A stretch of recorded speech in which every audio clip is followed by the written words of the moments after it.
Hello, everybody, and welcome back to a brand new episode of the 2021 Formula One My Driver Career Mode. Hope you're all having a great day. Today, we have the Hungarian Grand Prix coming your way off of a 14th place finish in the British Grand Prix, which was probably the most boring race of the season so far. It was very calm, very relaxed, not a whole lot going on. And now we're coming into Hungary, a track that is very tough to pass at, and especially for the AI. And you're going to see that represented in today's episode in the game, just like it is in real life as well. So coming into this weekend, very excited. Unfortunately, we're going to have to take some grid penalties because we have to swap some engine parts before the race. So we're going to be starting last place for the second week in a row, guaranteed, because obviously going into Britain we had to replace our gearbox that failed after one race in Austria, so we were guaranteed last there, and we're going to be guaranteed last again for the start of the Hungarian Grand Prix, which is a little bit kind of intimidating knowing how hard it is to pass here. But when you're the player, obviously it's a lot easier to pass when it comes to this track. So confidence was pretty high. Last episode we saw Daniel Ricciardo pick up his first win with the McLaren team, so very great job by him there. We come into this weekend, unfortunately only one of the four upgrades was successful coming into this weekend, so we didn't get as much out of it as we were hoping. The forecast was looking very interesting. We saw some rain that was going to be happening in qualifying. We've had a lot of qualifying rain sessions this season, but we haven't had much rain in the races. Of course, earlier this season in France, we had rain right towards the final, 5, 6, 7 laps of that Grand Prix, but that was it for the whole season so far. At the end of this episode, we do have that summer break point in the season. Not sure if I'm going to do anything with the storyline for that, but we'll have to wait and see. I wouldn't be surprised if maybe there's a driver move or something, so we'll have to wait and see what happens there. But we come through into free practice 1, and I felt pretty confident in the car so far here. I was actually not looking forward to this race because this is a track that I've never had a lot of success at in the past, and no matter how good my car was, when I'm back on like F1 2016 when I was driving for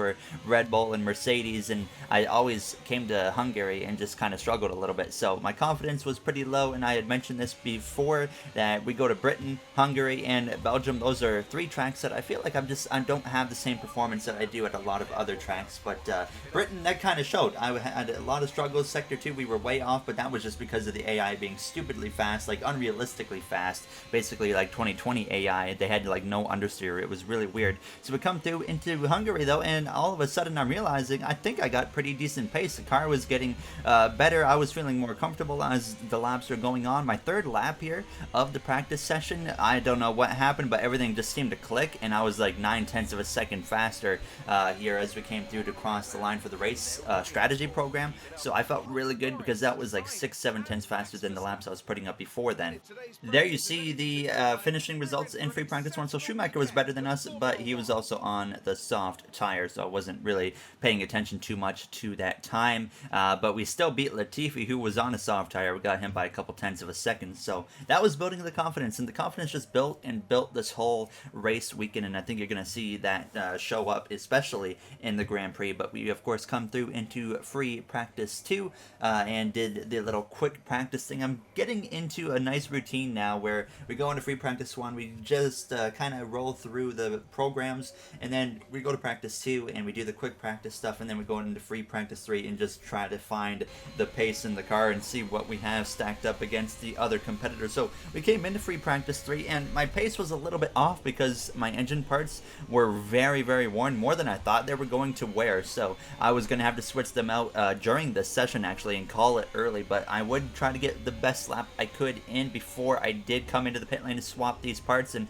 I felt like I put up a pretty respectable lap here as we came through out of that final hairpin and down the front straightaway. We crossed the line there 1.2 seconds off of Leclerc and the Ferrari, not surprising whatsoever with that, but we would, like I said, come through into the pit lane to swap out a bunch of engine parts, and we're going to get, I think, a 20 grid place penalty by the time I get done swapping all of these, because we're now into that point of the season where we're taking extra parts than we're supposed to. So that's unfortunate. I definitely need to try and find a better way to maybe save our parts more and maybe swap them around between the practice and the races, but we'll have to wait and see now, as we were 17th in that session, but we also had a little less power in the car. But Schumacher on the same compound of tire got us by half a second. So we come through into the qualifying session next, where, as you can see, it was raining once again here in Hungary. So the session started off and you needed the wet tire. That was your only option. So I was looking at the weather early on the little display here, the monitors that they give us in the cockpit of the car, and it was looking like the rain was going to let up before session 1 came to a close. Not completely let up, but enough to where we could put on the intermediate tire instead of the wet tire. So I waited as long as I could before I made a lap, and sure enough, it would work. We came through with 2.5 minutes left in the session, and now we were able to put on the intermediate tire. And pretty much everybody had put on the intermediates except for a couple of drivers, and those couple of drivers were the 2 Alpine drivers of Fernando Alonso as well as Esteban Ocon. Both of them decided for some reason they were not going to even bother making a lap on the intermediates, and they were about to pay the price for it. So we made a pretty decent lap. Of course, wasn't great, but it was actually enough to get us through into the second session of qualifying because of just how lucky we got with going out late, and we were the last one in by a good 0.3 of a second over George Russell. Obviously, it doesn't matter where we qualify. We're starting last either way, but I still wanted to try and put up the best lap I could. But you see Alonso and Ocon 19th and 20th, and we're consistently seeing this Alpine team kind of struggle and fall down the order with the R&D. So I'm interested to see if they can pick it back up, especially after the summer break here in Hungary leading into Belgium. There's to see a big mistake there from myself in Q2, and I would actually end up coming around and not setting the greatest lap, but it actually beat both Raikkonen and Giovinazzi. We're pretty much even now with Alfa Romeo on the R&D, so I'm pretty confident we can compete with them, especially today and hopefully in Belgium as well. But I decided to make a second lap just to see what I could get out of it, and we actually gained about 2 to 2.5 tenths nearly here as we came through out of the final hairpin, but it still wasn't enough to get in anywhere, so we qualify P13 here for the Hungarian Grand Prix. I was pretty happy with that. I thought it was pretty respectable. Here's you see the rest of the top 15 order. So it's Raikkonen in 14th and Giovinazzi in 15th. So of course with the grid penalties though, we will start at the back of the grid here as we get ready to go green and send it off to David Croft. Welcome to Budapest once again for another round of the Formula One World Championship. Historically a good race for first victories, with Button, Hill, Alonso and Heikki Kovalainen all reaching the top step of the podium for the first time here. We're northeast of Budapest for the race today at the 2.7 mile Hungaroring circuit. 14 corners here, 8 to the right and 6 to the left, on a track where downforce is king and passing is notoriously difficult. Anthony Davidson joins me once again in the commentary box. Ant, it's fantastic to have you with us here today, but I'm curious, as a man with experience out on the track, how do you stop those pre-race nerves from becoming overwhelming when you're lining up on the grid? Well, from the moment qualifying's over, you start to feel the adrenaline in your body build up and the buzz in your stomach as you anticipate the run down into turn 1. It's all a bit like going into battle, and the unknown situation makes you nervous. Those pre-race nerves are a good thing. The day you don't have them means that you don't care anymore. And of course you have to make sure that all the procedures are second nature to you, so that they're not taking up too much of your capacity. Before we begin, let's take a quick look at the grid lineup for today's race. Good job yesterday from Valtteri Bottas. The Finn starts from pole position, and Lewis Hamilton completes the front row. Looking down the rest of the grid, we have Verstappen, Norris, Daniel Ricciardo and Perez, Leclerc, Sainz, Vettel and Pierre Gasly, Tsunoda, Stroll, Kimi Raikkonen and Giovinazzi, Russell, Latifi, Fernando Alonso and Esteban Ocon, Mick Schumacher and the rookie. That's it then, it's time to go racing as we head to trackside for today's race.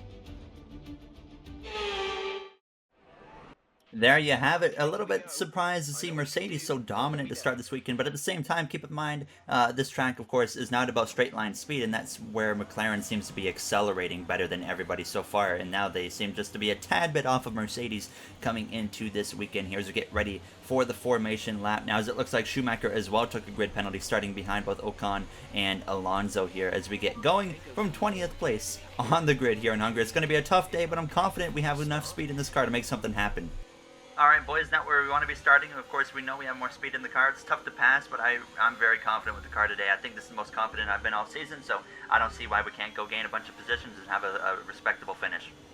notice some new graphics there, do you? There, we got some radio graphics here on your screen. I hope you guys enjoyed that. I'm going to try and get the audio for it here soon as well, because I forgot to get that in. But now, getting ready to go green. It is 5 red lights here from Hungary, and it's Valtteri Bottas and Lewis Hamilton, the Mercedes duo, leading the way here off the grid down towards turns 1. You see everybody scattering all over the place. You got Lando Norris battling with Verstappen and his teammate of Ricciardo there into turns 1 side by side between Bottas and Hamilton, but Bottas comes out on top. A good start from him. He's got 1 win on the season so far. It looks to make it 2 today, and I feel like this is one of the most important starts all season long because of how hard it is to pass at this track now, as you got side by side between Perez in the Red Bull, Carlos Sainz in the Ferrari. Sainz, one of my favorite drivers on the grid. I think when Sebastian Vettel calls it a career, Sainz might be my go-to guy now as he goes into that carousel behind the Red Bull. Now side by side right here between Lance Stroll as well as Pierre Gasly there in the AlphaTauri, and they are going to go through the chicane still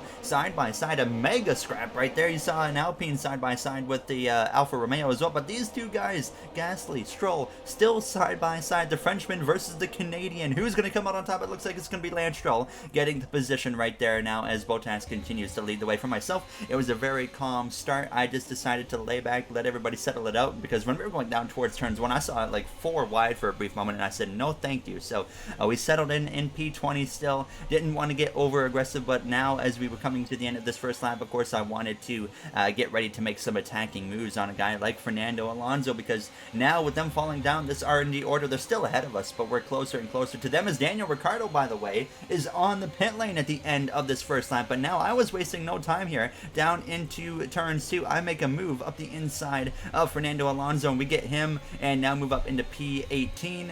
Wasting no time as we came through the start of lap 3. Now DRS is available. We will get a look at what happened to Daniel Ricciardo here in just a few moments time to get an idea of what in the world brought him to the pit lane at the end of this first lap. But now, as we came through to the midway point of lap 4, I made a bit of a mistake there through that chicane, gave up some time. You can see Schumacher, he's got more pace than both of the Williams drivers of Russell as well as Nicholas Latifi, but the AI have such a hard time with the dirty air here that he could not pass these guys whatsoever. And now I was trying to line up Schumacher for a pass, so here we are with DRS down the front straightaway to start lap 5. We got a lot of momentum here. He's not going to be very defensive, so I take advantage of that. Up the inside we go of Schumacher, and sure enough we gain the position now as we get DRS again in probably the most pointless place on the schedule for a DRS zone here. It doesn't really do you much favor at all having DRS right there out of turns 2, but we use it anyways and try to get closer to Russell, and all of a sudden the confidence just was through the roof at this point. We come through to the end of lap 5, DRS overtake mode here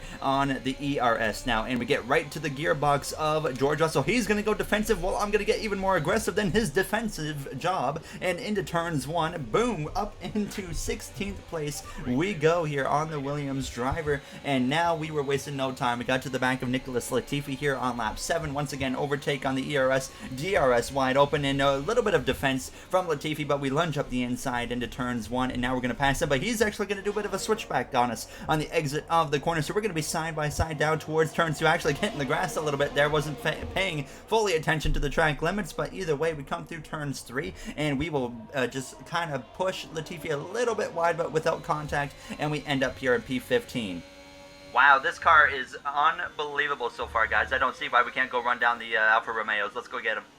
And there you hear the confidence. We have a lot of speed today here in Hungary, but let's real quick get a look at what happened to Daniel Ricciardo now that things have calmed down. We've gotten those passes out of the way. So on lap 1, he gets a pretty decent start right behind his teammate Lando Norris, and this is where the damage comes right here. Runs into the back of his teammate of Lando Norris and picks up some wing damage. So he would bring it to the pit lane immediately here at the end of lap 1. Didn't look like a big hit, but clearly they thought it was big enough now to cause some damages. We had a couple of drivers in the pit lane. I think it was Ocon as well as Charles Leclerc in the Ferrari. So we were up into P13 now at the end of lap 8. We come through to lap 11, and Charles Leclerc was very fast behind us in the Ferrari, but he actually, even himself, had a very tough time getting past the 2 Williams drivers as well as our teammate of Mick Schumacher. So once he did eventually get by them, he was hauling the mail. He was closing in very quickly on myself. I knew it was just a matter of moments until he got to my gearbox, and sure enough, at the start of lap 12, he had gotten to our gearbox into turns 1, and I was just going to let let him go through right here on the exit of turn 2. I guess maybe for him, DRS in this part of the track is going to be a nice favor now, as I'm just going to stay wide and let him have the position. So next up would be Daniel Ricciardo, who's got a weird strategy going on, of course, now that he had to pit at the end of lap 1. His race without a safety car is completely destroyed, and he would get to the back of us now at the start of lap 14. I pull over to the left this time instead of the right and let him go by there in the McLaren. One race after his first win since leaving Red Bull. It's not been the start he's been looking for here in Hungary. So we come through now to lap 15, and at this point we're just trying to get to our pit stop. Things were nice and calm so far. We had 7 seconds on Latifi. Sebastian Vettel, though, in the Aston Martin out of the session. It's going to be an engine failure for the Aston Martin veteran. The 4-time world champion is out, and very unfortunate there. It always sucks when I see my favorite driver retire from the session. So there he goes, unfortunately, and we would now gain a spot. We're back up to P14, but like I said, we were unbelievably far ahead of our teammate Schumacher because he couldn't pass the Williams cars whatsoever. So it was very unfortunate to see that, but at the end of lap 16, we would come into the pit lane here finally to make our first and only pit stop. And I'm not a fan of driving any car on the hard tires, but unfortunately that was kind of what we had to do. But surprisingly, I can tell you right now, it actually didn't feel as bad as I anticipated it to. There, as you see, Kimi Räikkönen exiting his pit stop there on the hard tire as well. Pretty much everybody here should be on the hard tire now, as we get a very solid pit stop right there from the team. 3 seconds flat. That's kind of been what our pit stops have been this season, right about that 3-second mark here. Hopefully we can improve that as well and get maybe to Red Bull times in the future now, as we would already be about that halfway point of this Grand Prix. And it was going kind of similarly to the British GP, where it's very calm. So a nice change here in Hungary again. But actually, real quick, we would have a radio message from Jeff. Some information on Giovinazzi. They have some kind of mechanical problem. There, you heard it. Antonio Giovinazzi has a mechanical issue, and it was definitely proven very, very quick because I was closing in on him unbelievably fast in the Alfa Romeo. You can see now on lap 19, within half a second of him. Daniel Ricciardo up there in 13th place on the medium tire, all right, in front of Kimi Räikkönen, or behind Kimi Räikkönen, sorry, but he would get past Räikkönen. But now on the front straightaway of lap 20, we got the DRS. We easily are going to be able to get past Antonio down into turns 1. So there we go, passing an Alfa Romeo. It took him to have a mechanical issue, but at least we did it. And now we come through now just kind of looking on what's going on throughout the rest of the field here on lap 20. So Schumacher still cannot pass the 2 Williams drivers. He has the speed, he just cannot pass them. That's just the one downside of this track, is just how hard it is to pass. Bottas had a 3-second lead over his teammate of Lewis Hamilton. Norris was almost 3 seconds off of Hamilton. Verstappen a little bit behind Norris. Everybody was pretty spread out except for right here. You see Sainz, Leclerc, Stroll. They're all pretty close to each other as well. Or Stroll's actually quite a bit ways off of Leclerc. But there you see the Alpine of Ocon and Ricciardo scrapping it out. But it should be Ricciardo moving in front of him soon, as you see Kimi Räikkönen there in front of us as we try to hunt him down, but going to be very hard as he's well over 8 seconds ahead of myself. So the odds of us getting to him are very low. But what was a nice change of scenery for myself here is we were closing in on Kimi Räikkönen, but obviously I knew we didn't have the fastest car to be able to actually get to him, as Esteban Ocon had actually come into the pit lane on the end of lap 21 coming to lap 22. So a different strategy for him. He's trying to two-stop it. Very interesting. He's got the medium tire on right now, and both him and Alonso were 14th, 15th place right now trying to run us down, but less than 10 laps to go at this point in the GP. Trying to get to Räikkönen, it was down to 8.1 seconds. I was closing here and there, then I would lose a little bit of time, and then I would close it up quite significantly again, and we got it down to 7.1 seconds, even 7.0 seconds here with just 5 laps to go in the Grand Prix. Obviously, we know we're not going to get to Kimi Räikkönen, but it was just nice to see that on the second run of the race, we were actually closing in on him. But now, on lap 32, the blue flags here for Valtteri Bottas coming through. Now, a big mistake from myself, nearly head on into the barrier, as that nearly went completely wrong. I just got too much curb. Thank goodness that did not go the way it could have. So now moment to calm down and breathe again here, as Bottas was able to get by. I let him through, and then of course we would have to let Lewis Hamilton through on the front straightaway. I would let him go right here down towards turns 1, and this only left us now 2 laps to go instead of 3 laps to go. I was almost kind of happy that I got lapped because I saw Alonso and Ocon were both closing in on me. So I was not actually complaining because we were in store for probably P15 instead if we had maybe another 5 laps because they cut it down to 2 seconds, no problem. They were closing, but now we're on the final lap of this Grand Prix. So just like I said, just like Britain, a very, very calm GP here in Hungary. So now, of course, we look at after the summer break, we go back to Belgium, and I think about the AI on this game, and I'm like, okay, there's definitely some potential craziness there as we nearly bend it again here on the final lap. So I made the most mistakes here probably in the last 2-3 laps of this Grand Prix, but obviously it didn't affect us position-wise here now, as it's going to be Bottas, though, in a dominant performance over his teammate of Lewis Hamilton, the 7-time champion. Now is behind us, by the way, Lando Norris, 3rd place here in the Hungarian Grand Prix on this final lap. Gonna get a nice rebound podium after a few rough Grand Prix for him. He was closing in on us very quick, but there's a look at Valtteri Bottas, a few seconds ahead of his teammate of Lewis Hamilton, who just didn't quite have enough for him, and I felt like if he didn't get him on the start, he wasn't gonna get him at all, and that's exactly what happened. Through the final turn, Valtteri Bottas, for the 2nd time this season, will come through to win the Hungarian Grand Prix, close up the points battle to his teammate of Lewis Hamilton, who leads the World Championship. Lando Norris comes back with a respectable podium after a few rough Grand Prix as we cross the line just in front of him there to get another respectable finish here in Hungary, and a bit of a surprising finish for myself here up in P13. So, and surprisingly, we're going to get driver of the day again, so cannot complain here as we have some post-race celebrations for Mercedes and McLaren. It's a performance to be proud of today from our Hungarian Grand Prix winners. Anthony, tell me, what was it that helped them achieve this success? Well, I honestly feel it was down to the driver and car today. I mean, we can talk driver skill all day, but if you don't have a solid team to back that, you're never going to get anywhere. When you hit that sweet spot of having both an excellent driver and an incredible car, that's when you see results like those we witnessed today. Mercedes are on top form once again after an excellent race weekend. It's great to see them up on that podium once again.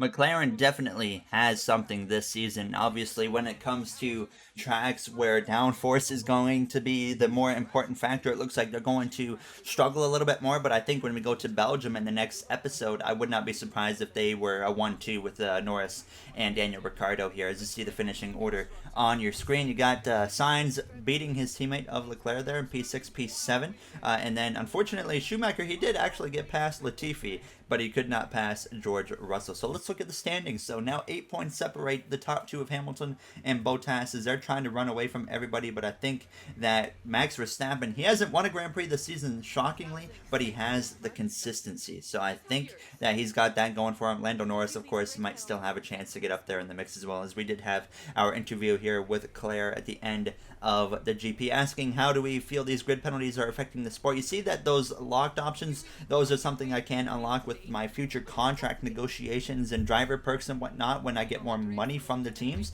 because obviously we have a low starting salary this season as a rookie in Formula 1. And then Claire asks, I've heard rumors that you're interested in moving to Aston Martin. Actually can confirm that I was looking at that as a potential landing spot for next season. The summer break's going to be a good idea to see where we could be going potentially here, so stay tuned for that in the next episode, as it is time for the Formula 1 summer break now. So we're almost halfway through the season. I think that was, what, race 9, if I'm not mistaken there, so just shy of the halfway point here of 20 races. And I hope when we get the DLC tracks, the 3 tracks of Imola, Portimao, as well as Jeddah, I hope that they will implement those into the career mode. I don't see why they wouldn't, so that will add us another 3 races per season. So it'll be nice having a 23 race season here in the F1 game. And of course, I'm actually a huge fan of driving at Portimao, as well as I enjoy driving at Imola. I don't care for the races that Imola produces, but like I said, I really like driving that track. So there you see the R&D after Hungary. So we actually lose some more ground, unfortunately, to Alfa Romeo. So we're going to be on that climb back up, and hopefully we'll have some successful upgrades going into the Belgium GP in the next episode. So we'll have to wait and see what happens with that. We have a lot of upgrades on the way, so it's going to be interesting to see if it works out. There you see our market value is just about $1.5 million right now. So there you see the standings one more time. But if you guys enjoyed this episode, you know what to do. I'd like to thank you all for taking your time out of your day to watch this episode. I really hope you're enjoying the F1 series. It's different for this channel, but I am loving it so much as a huge Formula One fan, finally getting to do this on my channel. But of course, before we end it, just want to say thank you to the Goen Racing members of MJ, Joseph 9001, Timothy Arline, Bubba Jr., Brett Durward, Dark Gengar Gaming, AJ Vasura, Russell Dixon, Kenneth Barnett, Dana9302, King Matt XL, Speed Demon 341, as well as Illinois Diecast. I really do appreciate your guys' support so much, and I will see you guys in the next one. Have a great day, everybody.